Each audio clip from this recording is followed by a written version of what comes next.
el capítulo 7 de Esther, considerando esta noche el versículo 10.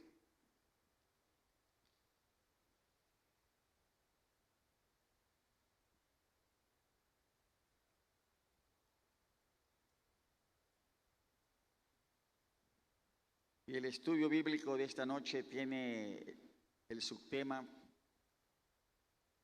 "Lo colgaron".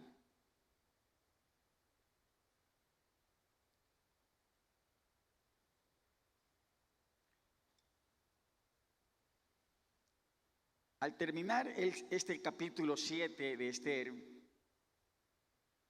el estudio estará centrado alrededor del cuello de Amán y cómo cuelga desde lo alto. Su vida acaba bien pobre y vergonzosa. Después de su búsqueda de grandeza, su cuerpo cuelga como una bandera hecha jirones, ondeando sobre Susa las palabras fracaso, infiel, fraudulento, necio. Esther, capítulo 7, el verso 10, un versículo breve, pero fuerte en pocas palabras.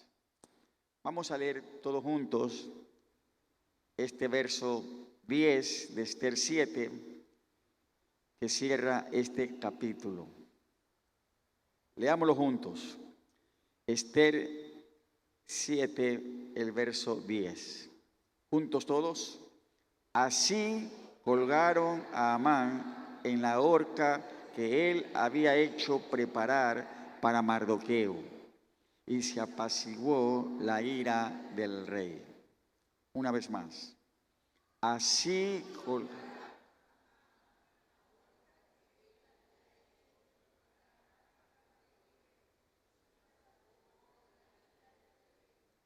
Amén. Gracias, Señor, por tu palabra esta noche. Rogamos, Espíritu Santo de Dios, que una vez más ministres tú a nuestras vidas en este tiempo al considerar de tu palabra.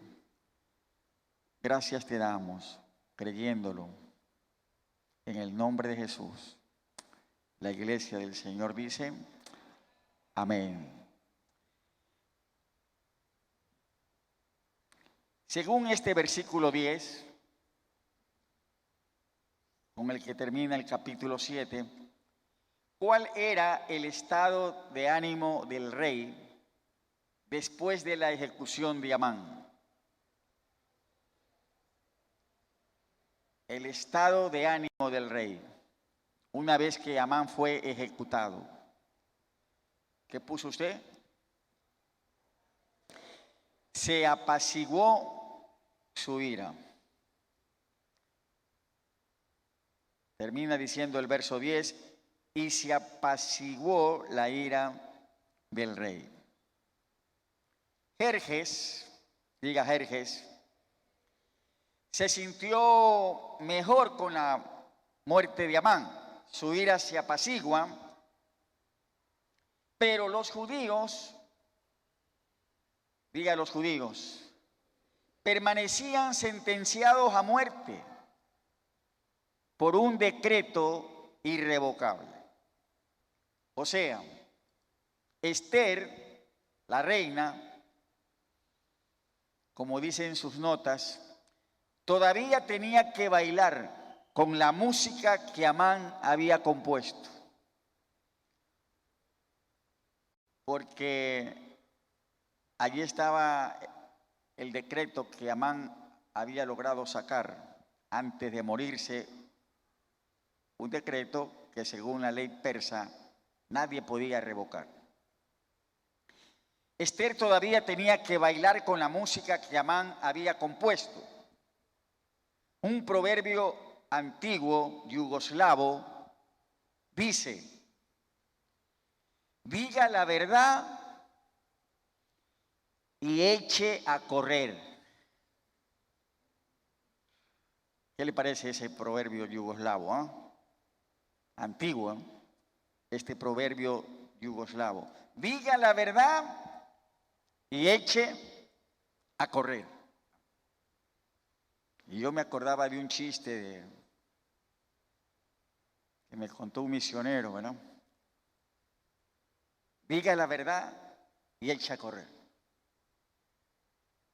Dice que estaban en una reunión de ancianos en la iglesia, unos líderes, ¿verdad?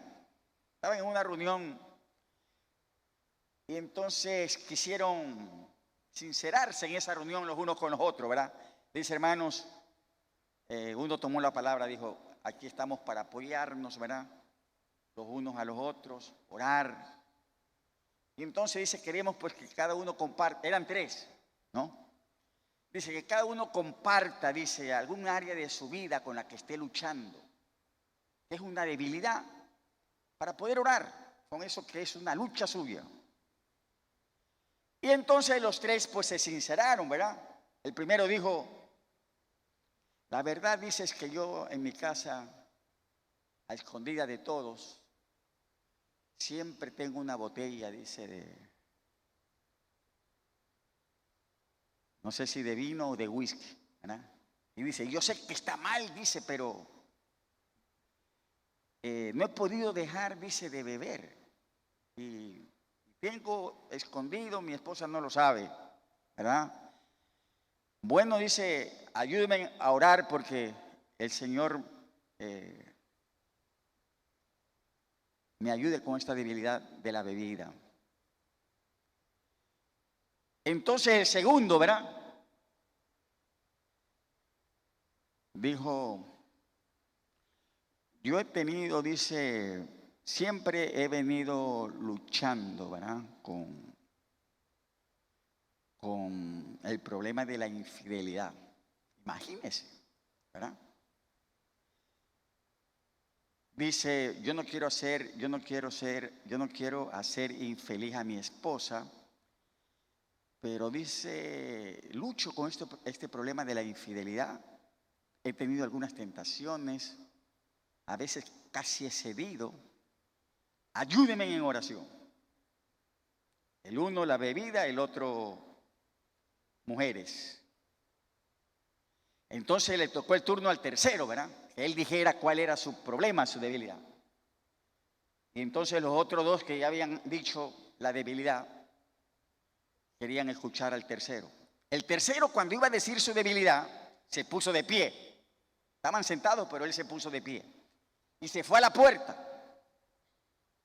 del salón, y dijo, ayúdeme orando, dice, porque, y ahí estaba parado en la puerta, ¿no? Dice, porque yo tengo una gran debilidad de que todo lo que oigo yo lo ando contando. Y salió corriendo.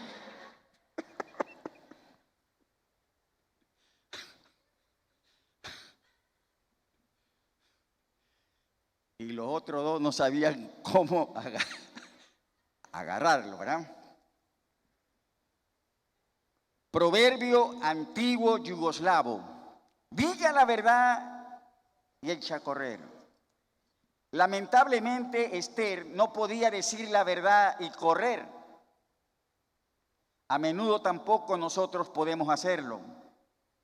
Ya vimos que para denunciar a Amán y luchar por la vida de su pueblo, Esther tenía que exponerse a sí misma.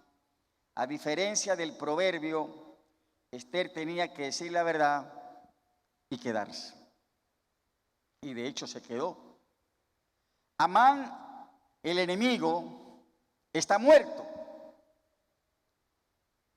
Fue colgado en la misma horca que él había hecho para Mardoqueo.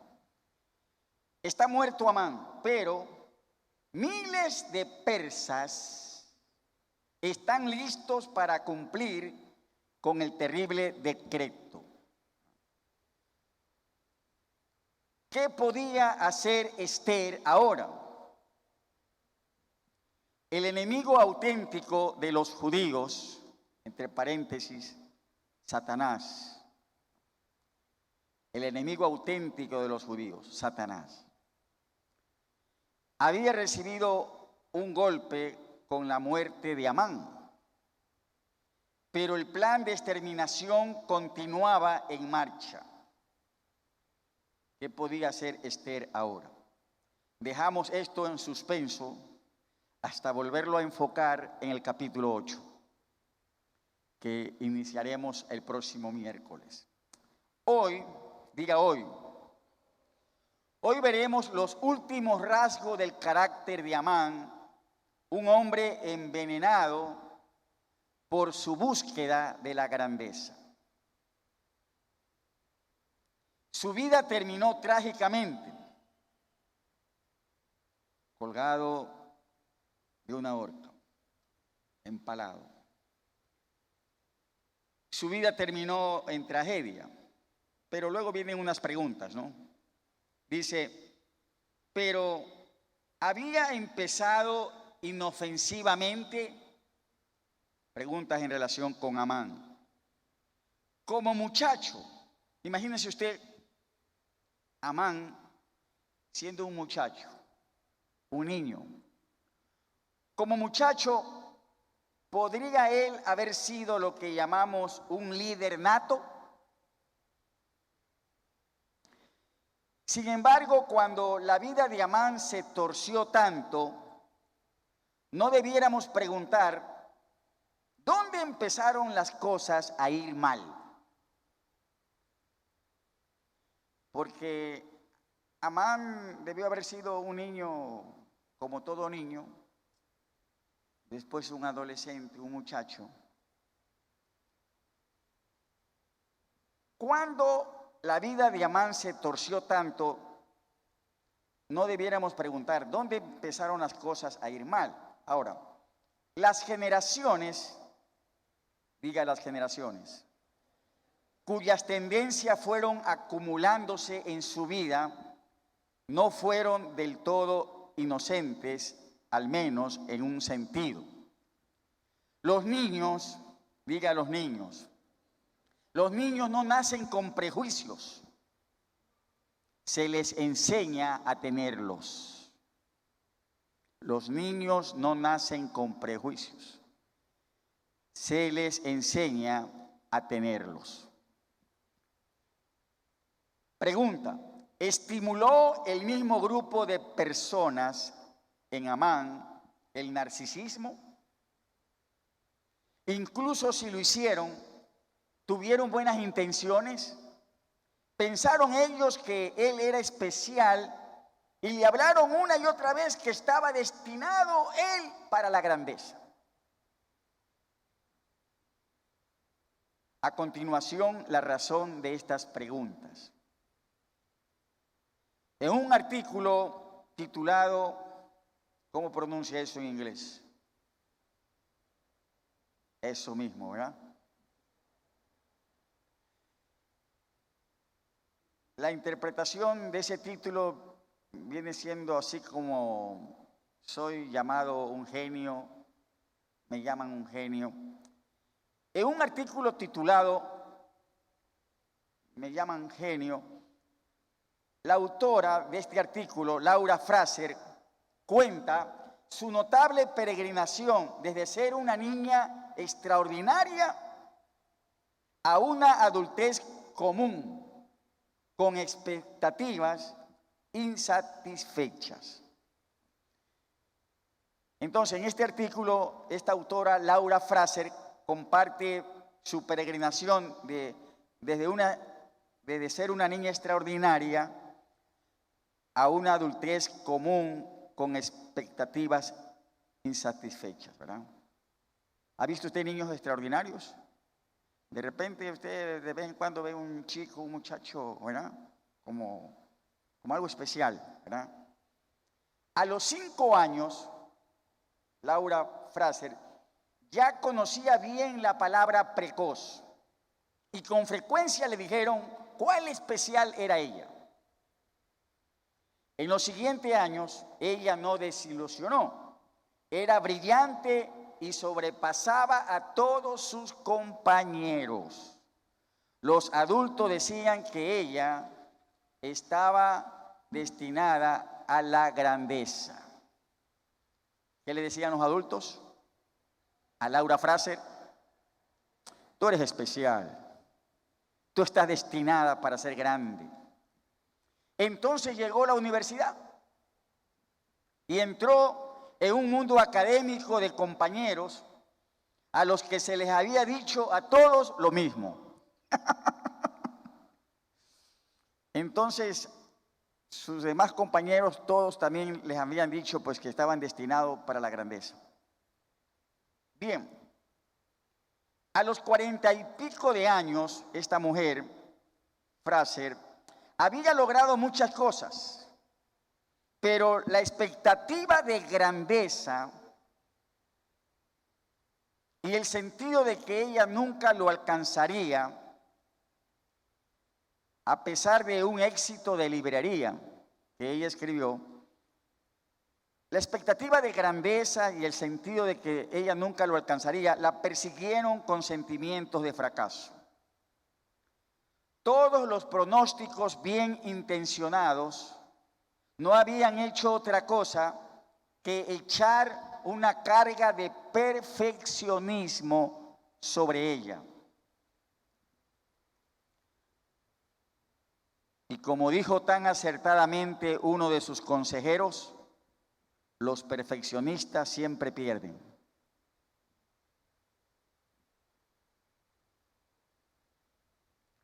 ¿Está conmigo hasta ahí las notas?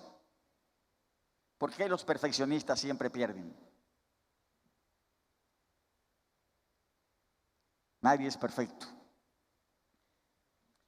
Fraser escribe, esta mujer, si su identidad está envuelta en las cosas magníficas que está destinado a conseguir, como un gran escritor, músico, científico, político, chef, el pensamiento de que usted puede producir algo mediocre es devastador. No estoy sugiriendo que esta clase de mentalidad produzca un Amán, pero sí me pregunto, ¿qué sucede cuando alguien es criado con grandes expectativas de grandeza, pero sin respeto para su prójimo? Es la pregunta. ¿Qué sucede cuando alguien es criado con grandes expectativas de grandeza, pero sin respeto para su prójimo? ¿No sería cualquier medio hacia la fama aceptable? La búsqueda de la grandeza convirtió a Amán en un oportunista sin vergüenza. Para otros, la tentación es convertirse en un perfeccionista. La búsqueda de grandeza convirtió a Amán ¿en qué? En un oportunista sin vergüenza. Para otros, la tentación es convertirse en un perfeccionista. Ahora, cuando Laura Fraser, esta mujer, estaba lidiando con su primer libro, ¿no?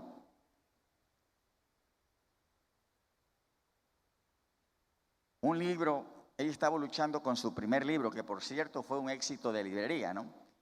Pero ella estaba luchando con su primer libro, que para ella tenía que ser un libro, pero un bestseller, un libro grande, una obra, no un librito, ¿verdad? Como los que escribo yo. Ella quería que el libro de ella tenía que ser grande, ¿no? Y estaba luchando con eso. Cuando un psicólogo le planteó una pregunta intrigante. Usted puede escribir un buen libro, ¿no es cierto? Parafraseado. ¿Tiene usted que hacer algo grande? ¿Puede usted sentirse feliz haciendo algo realmente bueno? Aunque no sea tan grandioso. Piénselo, amado. ¿No podrían las ansias por hacer algo grande impedir que hagamos algo bueno? Es la pregunta, ¿no? ¿No podrían las ansias por hacer algo grande impedir que hagamos algo bueno? ¿Estamos?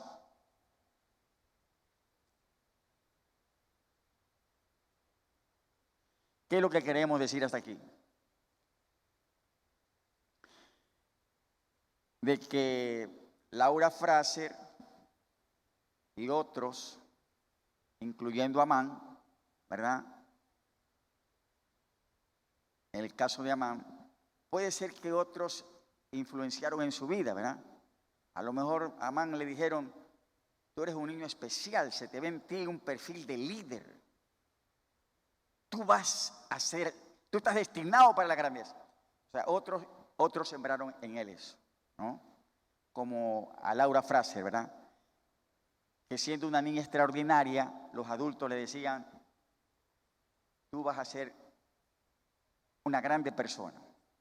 En eso estamos, ¿no? Ahora, dice el texto: amados, demos a conocer la responsabilidad que tenemos por crear expectativas destructivas de grandeza en las generaciones siguientes. ¿Qué responsabilidad tenemos? Debemos a conocer la responsabilidad que tenemos por crear expectativas destructivas de grandeza en las generaciones siguientes, ¿no? Como padres, como maestros, también maestros, familiares, líderes o simplemente espectadores, somos sabios o debemos ser sabios en ser cuidadosos, diga cuidadosos, en cuanto a decir a niños talentosos cuán grande están destinados a ser. Que hay que ser cuidadosos, ¿no? Con esos niños talentosos, en crearles expectativa de grandeza, que tú vas a ser alguien extraordinario. Somos sabios en ser cuidadosos en cuanto a decir a niños talentosos cuán grandes están destinados a ser. Es una trampa y un pronóstico que Laura Fraser afirma rara vez se cumple. Ella señala la gran diferencia entre talento y tener una buena idea de qué hacer con él, y cómo el genio rara vez exime a las personas de tener que trabajar con diligencia como cualquier otro individuo que quiere llegar lejos. ¿Estamos?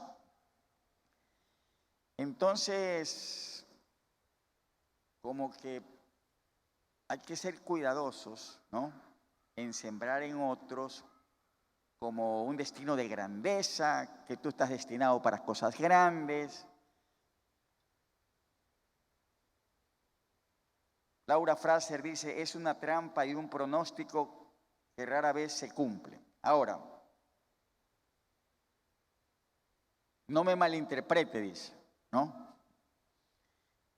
Creemos, usted y yo, en animar a los jóvenes de la misma manera que el apóstol Pablo animó a Timoteo. Amén. ¿Verdad que estamos para animar a otros? ¿Verdad? En 1 de Timoteo 4, 12 al 15, vamos a ver este pasaje, 1 de Timoteo capítulo 4. Algunas de las cosas que San Pablo le dijo a su hijo en la fe, en 1 de Timoteo 4, 12 al 15, para animarlo, ¿verdad? ¿Está en el pasaje? 1 de Timoteo 4, verso 12. Empecemos por el versículo 12. Palabras que San Pablo le dijo a Timoteo para animar a este joven. En primer lugar, ¿qué le dijo? Animándolo, ¿verdad? Primero le dijo: ninguno tenga en poco tu juventud. ¿Qué es ninguno? Es ninguno. Bueno. Entonces, una palabra de ánimo para Timoteo, ¿verdad? Ninguno tenga en poco tu juventud. ¿Qué más le dijo? Animándolo. Sé ejemplo, le decía Pablo a este joven, ¿no? Sé ejemplo a los creyentes en palabra, en conducta, en amor. ¿Qué más le dijo? Animándolo. Verso 13. Ocúpate. Palabras de ánimo, ¿no? Ninguno tenga en poco tu juventud. Sé ejemplo. Ocúpate en la lectura, la exhortación y la enseñanza. ¿Qué más le dijo? No descuides el don que hay en ti. Mire qué palabra de ánimo, ¿no? Tú tienes un don. Está en ti un don. No lo descuides. El don que te fue dado cuando yo te impuse las manos. ¿Y qué más le dijo en el verso 15? Ocúpate en estas cosas, que tu aprovechamiento sea manifiesto a todos. Palabra de ánimo. Ahora, ¿anotó las palabras de ánimos? ¿Puso algo en las notas o no? Se quedó en la Biblia, ¿verdad? Algunas de las cosas que San Pablo le dijo a su hijo en la fe para animarlo, ¿verdad? Ninguno tenga en poco tu juventud, sé ejemplo, ocúpate en la lectura, la exhortación, la enseñanza. No descuides el don que tú tienes, que tu aprovechamiento sea manifiesto a todos, ¿verdad? Elogios como estos tienen la intención de ser equilibrados con la enseñanza de que todo don es un depósito confiado en manos humanas por el Dios Santo. ¿Cuántos dicen amén? Todo don, diga todo don, es un depósito confiado en manos humanas por el Dios Santo. ¿Qué don tiene usted? ¿O cuántos dones? ¿Verdad? Todo don es un depósito confiado en manos humanas por el Dios Santo. El receptor, el que ha recibido este don, es responsable ¿de qué? De desarrollar la integridad, humildad y ética de trabajo para saber qué hacer con ello.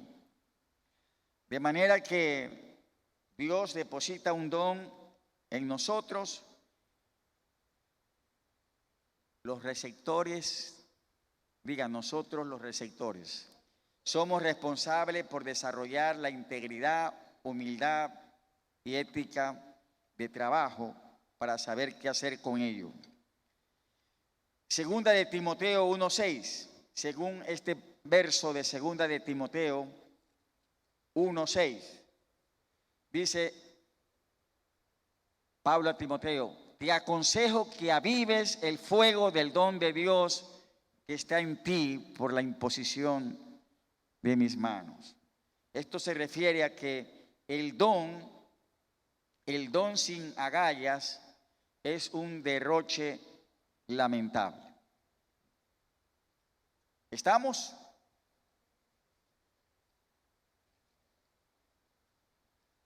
¿Cuán sabio es el camino de Dios? Si estamos dispuestos a seguir sus sendas en este sinuoso mapa de carretera de las Escrituras, tenemos el gozo de pasar de largo las trampas del camino. Así lo harán unos pocos hijos a quienes tenemos el privilegio de entrenar. Vivir para ser grande es la palabra. Vivir para ser grande. ¿Cuántos quieren vivir para ser grande? No me digas. Vivir para ser grande. Suena bien, ¿no? ¿Cuántos quieren vivir para ser grandes? Entonces dijimos amén. ¿Verdad? Pero sigamos avanzando. Dice, vivir, miren amados, en este mundo y en esta vida, son muchos los que viven para ser grandes. Para eso quieren vivir. Hubo un boxeador que ya pasó la historia. Y él siempre decía de sí mismo: soy el más grande. Soy el más grande. 3 veces campeón mundial de los pesos pesados. Mohamed Ali. Y leí de este hombre, Ali. De vez en cuando, les confieso algo, pongo ahí un video para ver unas peleas de, ¿verdad? Sobre todo cuando venció a George Foreman en el 8º round y recuperó el título. Pero me acuerdo de este hombre que tenía una casa de campo donde también guardaba los recortes, las noticias, cuando él salía en primera plana. Había algo de trofeos allí. Y cuando él llegó a esa casa de campo en una ocasión, como no iba muy seguido, usted sabe las casas de campo, ¿no? Había caído excrementos de paloma, pero ahí estaba en una sala las fotos de él, los títulos cuando él llegó a la cima. Vivir para ser grande. Pero ya ha pasado el tiempo, y entonces cuando él entra a esa casa y recuerda y ve las fotos, decía para él, alcancé la gloria, llegué a lo máximo del boxeo. Y reflexionaba, ¿y de qué me ha valido? ¿De qué me ha valido? Vivir para ser grande demostrará al final que está vacío y puede que sea mortal. Hay muchos que viviendo para ser grandes encuentran la muerte. Le pasó a Amán. Se lo podemos preguntar a él si no estuviera colgado de la horca. ¿Estamos? Vivir para ser grande demostrará al final que está vacío y puede que sea mortal. Si no, pregúntele a Amán. Entregarnos a nosotros mismos a algo infinitamente superior aviva nuestras almas con la necesidad dada por Dios de ser importantes. Ahora aquí sí quiero que diga amén, ¿verdad? Diga amén. ¿Amén a qué? Entregarnos, diga entregarnos, a nosotros mismos a algo infinitamente superior, se está refiriendo a Dios, aviva nuestras almas con la necesidad dada por Dios de ser importantes, pero nos libera del dolor implacable de ser el centro de las cosas. Amán quería ser el centro de todo en la peor manera. Al hacerlo así, su vida terminó siendo un desastre humillante. ¿Está conmigo, hermanos? ¿No se ha perdido? El siguiente párrafo dice, vivir para la grandeza de Dios es vivir la vida a lo grande. Ahora sí, diga amén. O sea, nosotros no estamos, amado, nosotros no estamos para vivir para ser grandes. Nosotros estamos para vivir para la grandeza de Dios. ¿Sí ve la diferencia? No vivo para ser grande, no. Vivo para la grandeza de Dios, para la gloria de Dios. Vivir para la grandeza de Dios es vivir la vida a lo grande. Gracias por los amenes. Sí, yo sé que hemos oído eso antes, pero ¿ahora sí lo comprendimos? Pregunta. ¿Lo comprendimos o todavía no lo comprendemos? Vivir para la grandeza de Dios es vivir la vida a lo grande. ¿Qué tal si nos despertáramos del perfeccionismo que es destructor de sueños? Si nos diéramos cuenta de cuán pequeño y miserable es un objetivo de grandeza personal. Fuimos creados para algo mucho mejor. ¿Cuántos dicen amén? ¿De qué hay que darse cuenta? De cuán pequeño y miserable es un objetivo de grandeza personal. Fuimos creados para algo mucho mejor. Los que abrazamos,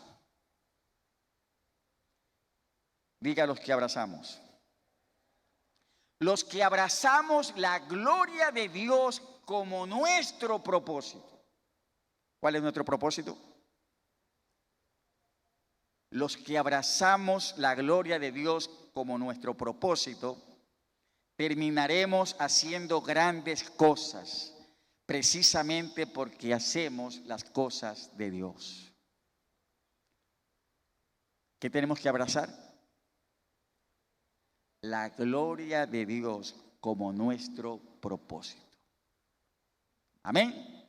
Y como dice la palabra, todo lo que hagáis, sea de palabra o sea de hecho, todo lo que hagas, hágalo para la gloria de Dios. Su mano santa, reposando en el acto más pequeño, termina convirtiendo lo común en extraordinario. Dando de comer al débil, o si servimos en sala cuna, para que una madre cansada pueda ir a la iglesia, son actos de gran adoración cuando se ofrecen en el nombre de Cristo. Él considera eso como si fuera una gran obra de arte y mira desde distintos ángulos para estudiar cada sutil detalle. Buena obra me ha hecho. ¿De quién dijo esto el Señor? En Marcos 14:6. De María, ¿no? Cuando cogió un perfume, lo vertió sobre el Señor.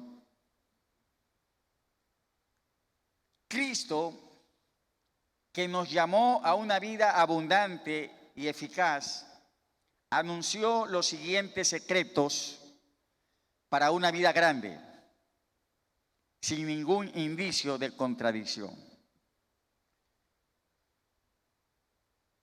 Los secretos que anunció Cristo para una vida grande. Vamos a leer dos pasajes, ¿no? Y anotemos los secretos. Veamos qué son los secretos que usted descubre para una vida grande. Leamos los siguientes pasajes y anotemos los secretos anunciados por Cristo para una vida grande. Mateo 16, verso 24 al 26. Es el primer pasaje. Entonces Jesús dijo a su discípulo: si alguno quiere venir en pos de mí, niéguese a sí mismo, tome su cruz y sígame. Verso 25. Porque todo el que quiera salvar su vida, la perderá. Y todo el que pierda su vida por causa de mí, la hallará. Porque ¿qué aprovechará al hombre si ganare todo el mundo y perdiere su alma? ¿O qué recompensa dará el hombre por su alma?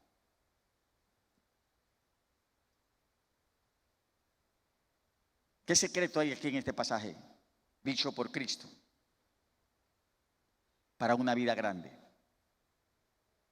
¿Ah? ¿Cuál es el secreto para una vida grande? ¿Ah? Para una vida grande, ¿cuál es el secreto? Primero el Señor empieza diciendo: si alguno quiere venir en pos de mí, niéguese a sí mismo, tome su cruz y sígame. Verso 25, ¿verdad? Porque todo el que quiera salvar su vida, la perderá, pero el que pierda su vida por causa de mí, la hallará. Verso 26, ¿qué aprovechará el hombre si ganare todo el mundo y pierde su alma? ¿O qué recompensa dará el hombre por su alma? Primer secreto dado por Jesús para una vida grande, ¿cuál es? ¿Ah?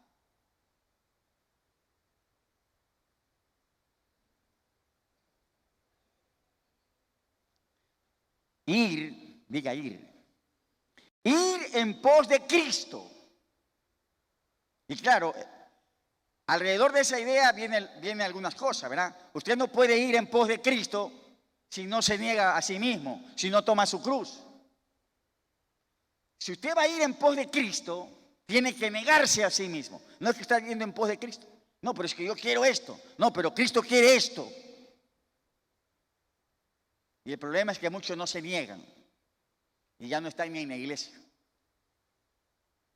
No, pues si yo voy a ir en pos de Cristo, tengo que saber negarme a mí mismo. Tome su cruz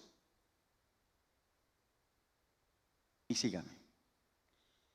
Secreto para una vida grande. Ir en pos de Cristo. ¿Y qué más dice el verso 25? O usted puede perder la vida o puede hallarla. ¿De qué depende?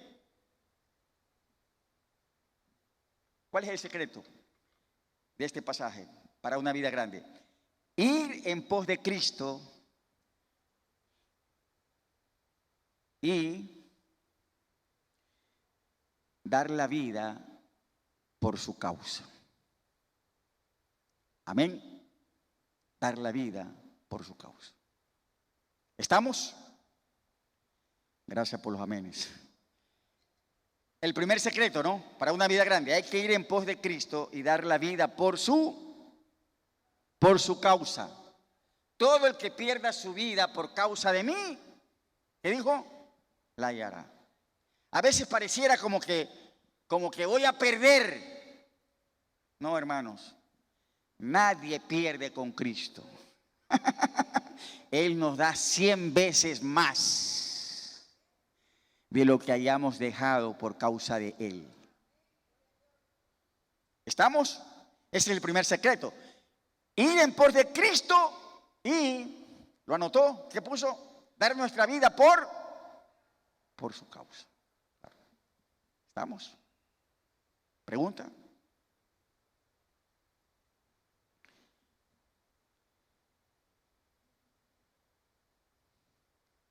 Escuche, mi hermano. No quiere decir que todo el mundo tiene que ser pastor. No. Mire, usted puede ser presidente de una nación y eso no le impide ir en pos de Cristo, como Bukele en San Salvador. Pero en lo que usted es, en lo que usted hace, usted sabe ir en pos de Cristo y en eso que usted hace, sabe apoyar, identificarse con la causa de Jesús. ¿Estamos? ¿Qué es lo que está haciendo el presidente Bukele en San Salvador? Aplicando los principios, aplicando leyes, pero siempre él invoca a Dios y cuenta con el respaldo de Dios. El camino, el secreto, un secreto para una vida grande, dicho por Jesús en este pasaje de Mateo, ir en pos de Cristo y dar nuestra vida por su causa. Amén. Vamos al siguiente pasaje, el otro secreto, en Marcos 10, 43, 44. El secreto para una vida grande, pero dicho por Jesús, ¿verdad? Lo que dice Jesús siempre vale la pena seguir. Marcos 10, 43, 44. Lo leemos, dice: pero no será así entre vosotros, sino que el que quiera hacerse grande entre vosotros. ¿Cuántos quieren hacerse grande? Ahora ya nadie quiere ser grande, ¿verdad? Debemos querer ser grandes, hermano. Usted no quiere, yo sí quiero, ¿verdad? Aunque siempre he sido pequeño, pero, ¿verdad? El que quiera hacerse grande entre vosotros, ¿qué dice? Será vuestro servidor. Verso 44. Y el que de vosotros quiera ser el primero, será siervo de todos. ¿Cuál es el segundo secreto dicho por Jesús para una vida grande? ¿Cuál es el secreto? ¿Ah? Gracias por decirlo fuerte. ¿Qué escribió? ¿Cuál es el secreto? ¿Qué puso? Para una vida grande. El servicio y ser siervos. El servicio y ser siervos.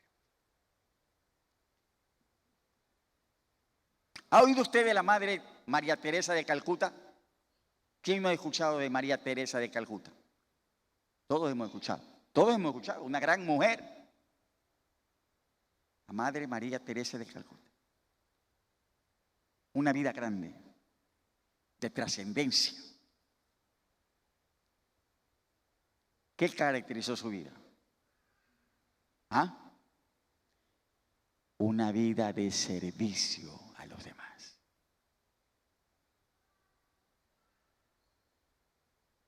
A veces esta mujer trataba con leprosos para limpiar esas heridas.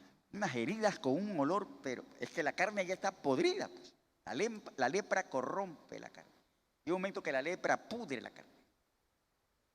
¿Ha olido usted la carne podrida? Pero a veces encontrada esta mujer en esas faenas de servicio. Decía, ¿pero usted por qué lo hace? Y decía, lo hago por amor a Cristo. Claro. ¿Quién no ha oído de esta mujer? Y reiteramos que el segundo secreto en Marcos, dicho por Jesús para una vida grande, ¿cuál es? El servicio y el ser siervos. El servicio conduce a la grandeza. Amén, amados. Gracias por los amenes. ¿Quieres ser grande? Dígale que está a su lado. Empecemos a servir.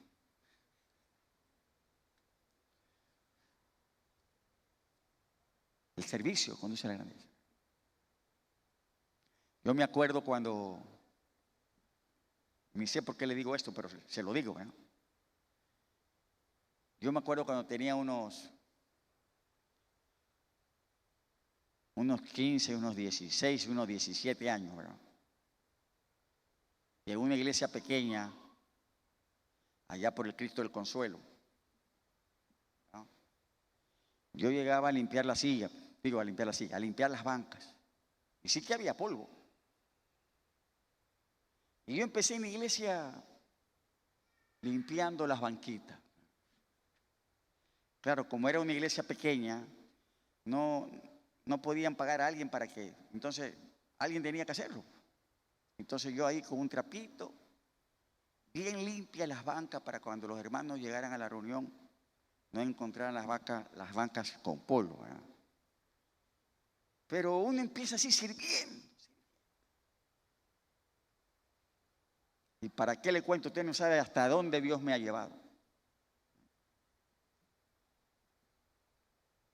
Estuve predicando en la iglesia del doctor Cho, en Corea del Sur. Allí solamente predican los grandes predicadores. Y yo estuve predicando allí como la gran cosa. El servicio es el segundo secreto. Servicio y ser siervo. Para una vida grande. Lo dijo el Señor Jesús. Amados, Cristo llamó a los desilusionados a la bendición paradójica de entregar nuestra vida generosa y con sacrificio para la gloria de Dios y el bien del hombre. ¿Cuántos dicen amén? Aquellos con presencia de mente y apariencia de salud son llamados a derramar su vida como una ofrenda a Dios, dando su vida hasta que la copa se vacíe y cada gota de energía caiga, quizá desapercibida y sin celebraciones, en el vasto océano de la necesidad humana. la última gota imperceptible de su vida bien vivida, suena para las huestes celestiales como un maremoto que golpea el lecho del gran cañón. Cristo, en efecto, nos está diciendo: yo soy lo suficientemente grande para los dos, quitándonos así esa carga pesada. Tú sígueme, punto. Ese es el todo de la grandeza y de ser grande en esta vida. Padre, te damos gracias esta noche por tu palabra.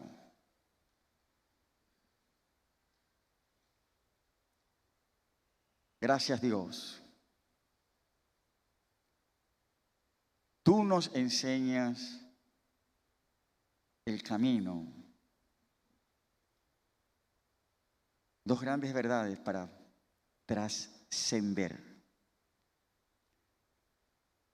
Ayúdanos, Señor,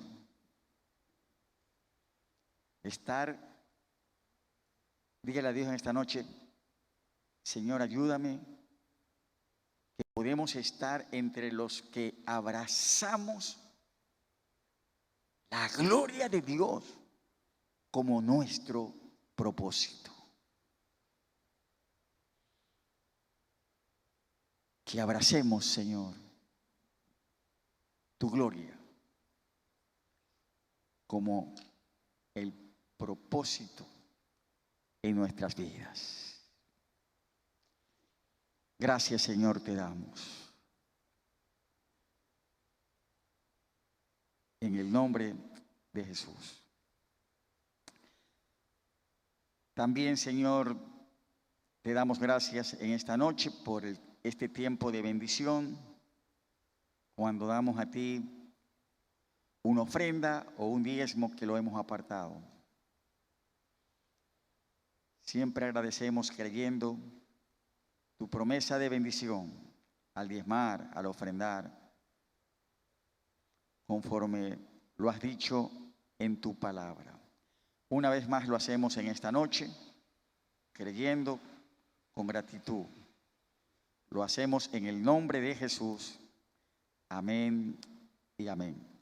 Los hermanos encargados nos ayudan para recibir en este tiempo las ofrendas y los diezmos del Señor.